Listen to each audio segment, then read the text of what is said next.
in a vegetative rich environment is more likely to have developed to live off vegetation alone. Those are natural vegans. Right. But most people don't know how to listen to their body to help them figure out the proper diet for who they are. I agree. I definitely agree. Like, and then there's certain stuff like beef was never meant to be a food stock, but bison was. And why is that? Saturated versus unsaturated fat. Right. The beef is saturated fat, which clogs the brain, and the brain, the oils of the saturated fat turn into the appearance of lard in the brain, and the body try to fight it off, and it creates a buildup of what they call plaque in the brain, which produces Alzheimer's and dementia.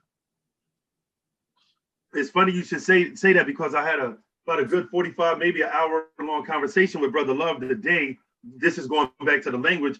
I was doing some research on the alchemy of language, and I found that there's a certain part of the brain that when we learn certain tones in the language of Nuwabic, that it actually stops things like Alzheimer's disease when you speak it. But it says that you have to speak the language fluently, constantly. Like, know the language fluently, but speak it constantly. But by the time you reach old age, I have to look up the word because I forgot the word. I'm gonna actually do a PowerPoint on it for brothers and sisters. But it also said it increased memory and stuff like that. But going back to the Alzheimer's, that blew my mind, because I was like, wow, just simply learning the language itself affects the brain in such a way that it counteracts such thing like Alzheimer's. Yeah, you familiar with the Journey Home group? It's a spin-off from Nuwapians. No, Journey Home. No, I don't remember that. Okay, it's I forget the brother name, but he was a direct student under Baba for many years. He's from Nigeria originally, and he got one of the scrolls he got, or text that he put out, was about teaching the mind how to facilitate information. I got a couple books from him, and I lost contact with him, but I got a couple books from him, and they was pretty, like, you couldn't tell Pops didn't write it. He must be nice then. Oh yeah, he nice with it, but he's one of the they used to be called the Upper Triad. It was three brothers. Oh yeah, the Tamaray. Mm-hmm. Yeah, he was one of them. Right. But anyway, in there, he's talking about what you're talking about the brain and the frequencies and the tones affecting the brain. And he did a hell of a job. And I had called him when I came home. You know, I was reaching out to everybody back in 2008, and everybody shut the door in my face. For real? Yeah, they told me I ain't had no alphabet, so I don't know what I'm talking about. Wow. I went to everybody. I went to I reached out to Fuqua Bay from the Moore Science Temple in Detroit. I reached out to some Nuwabian brothers that was supposed to be top ranked. The one who gave me a warm reception is in Detroit, Brother Rashid, who was running the community down there on Grand River.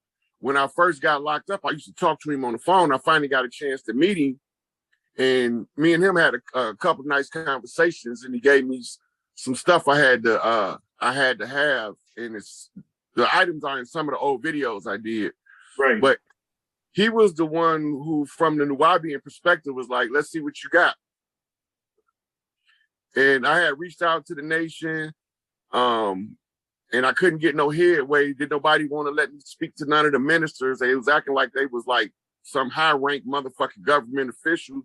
So that's I crazy. reached out to some churches, and they all like, you ain't no pastor. And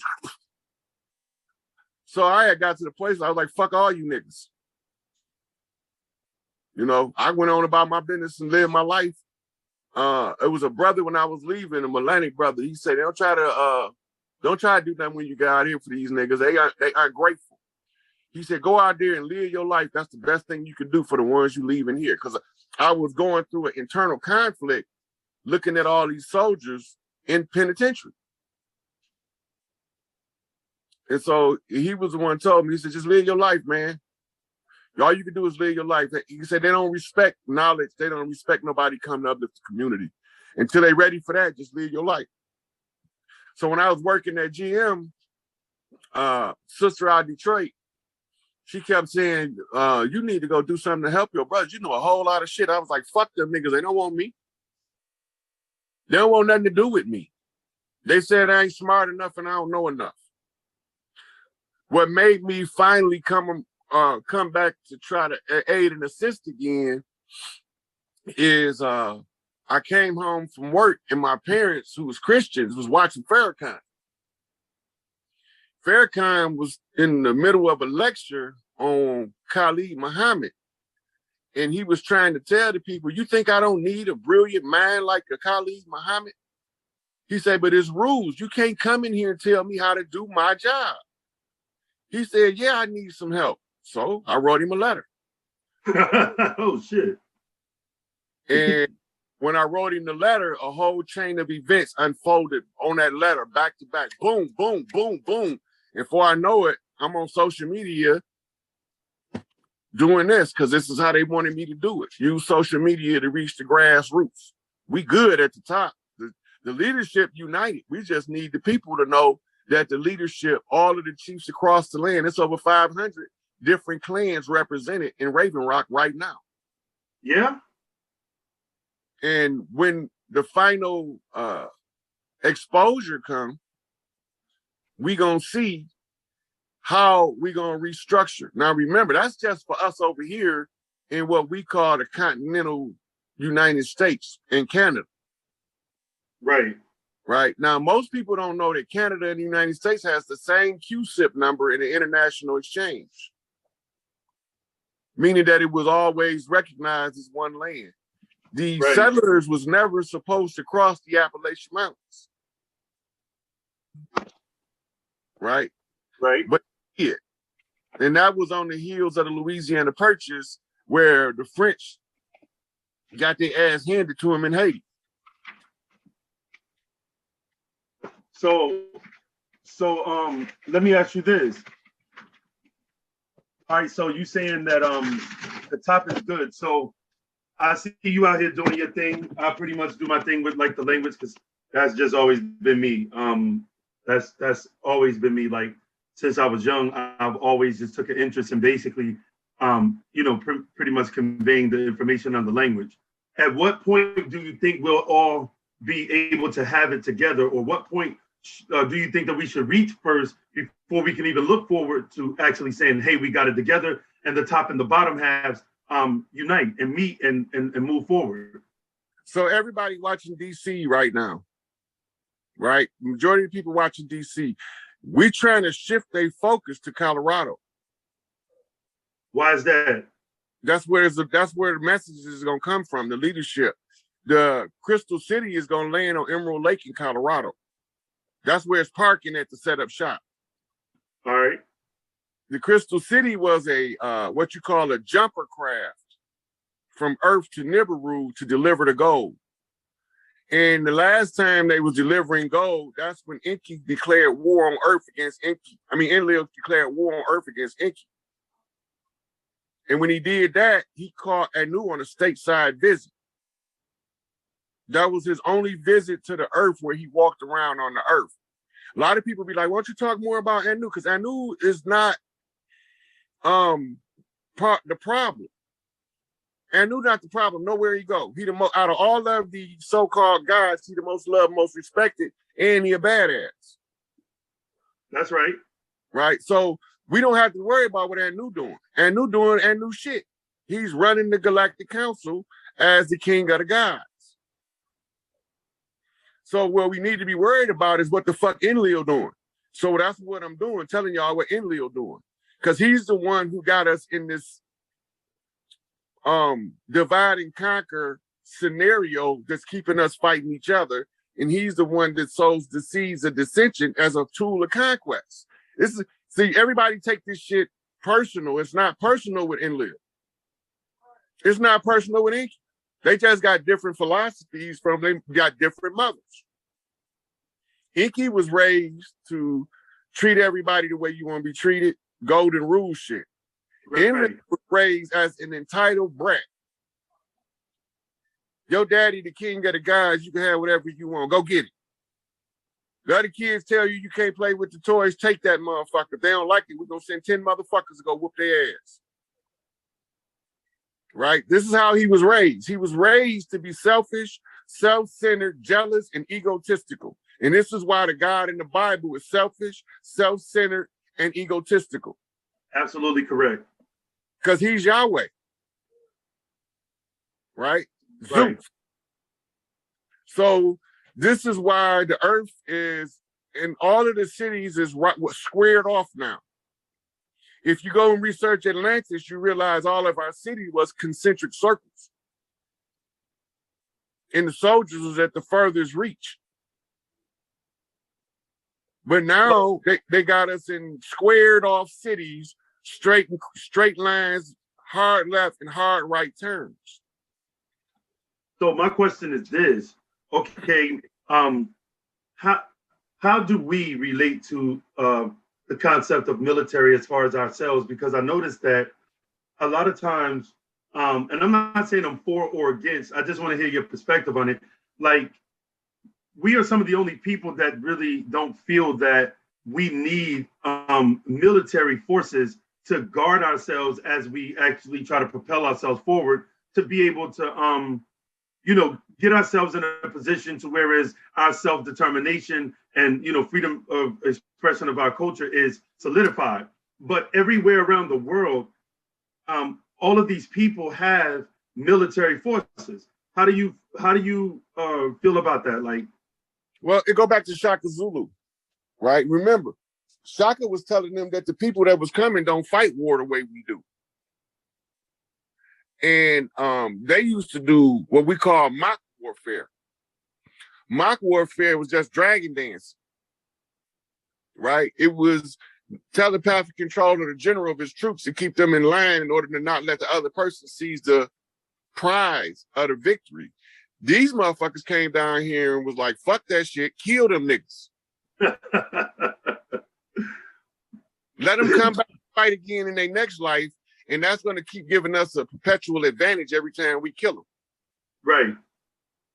Right. So most people don't know that Shaka Zulu came back in Chicago was a guy named Jeff Ford. We call him Chief Malik Angel Bay. Yeah, I heard of Jeff Ford. That's Shaka Zulu reincarnate. So he came to try to set this shit right, but Enlil kids knew who he was when he was too young to know who he was himself. When he started coming into self-discovery, they take him out the picture. The statesman was Larry Hoover. That's Solomon in the biblical story. The perfected statesman. The one who know how to speak to people in the kind of manner that make them want to listen to what he's saying and do something about it. So they took him off the streets. Yeah, right? I just studying on Larry Hoover. Larry Hoover was a bad man. Mm-hmm. He definitely, he was a brilliant individual. I didn't even realize that they had that man locked up for that long. As far as like, he got locked up at young. He was in his 20s. I think when he first got arrested, he was like 21. Yeah, 21. That's absolutely correct.